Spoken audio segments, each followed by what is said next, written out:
আমার দেশ এবং জামাত ইসলাম তাদের বট বাহিনী বলে একটা কিছু আছে বাংলাদেশে, যেখানে যত আমাদের নেতাকর্মীর মামলা দেওয়া হয়েছে প্রত্যেকটি মামলা মিথ্যা মামলা নেই। আমি 30 বছর থেকে রাজনীতি করি, 5 বার হয়েছে, আমি একবার আমি নিজেই ইলেকশন করি নাই।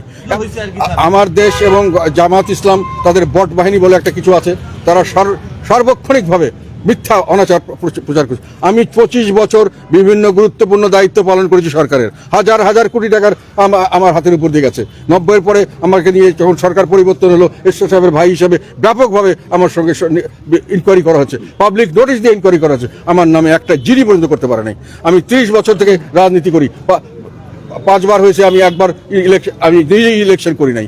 এত কিছুর পরেও আমি 2 বার মন্ত্রী ছিলাম, তারপরও আমার নামে কোনোদিন একটা সিভিল সুট পর্যন্ত হয় নাই। শুধু আমি গতবার এই 2024 আগে শেখ হাসিনার আমলে আমার একজন নিজস্ব লোকে একটা সিভিল সুট করেছিল, যার জন্য আমার কর্মকাণ্ড ষড়যন্ত্রমূলকভাবে আমাদের কর্মকাণ্ড কিছুদিন আমাকে স্থগিত রাখা হয়েছিল, কাজ করতে দেওয়া হয়নি পলিটিক্যালি।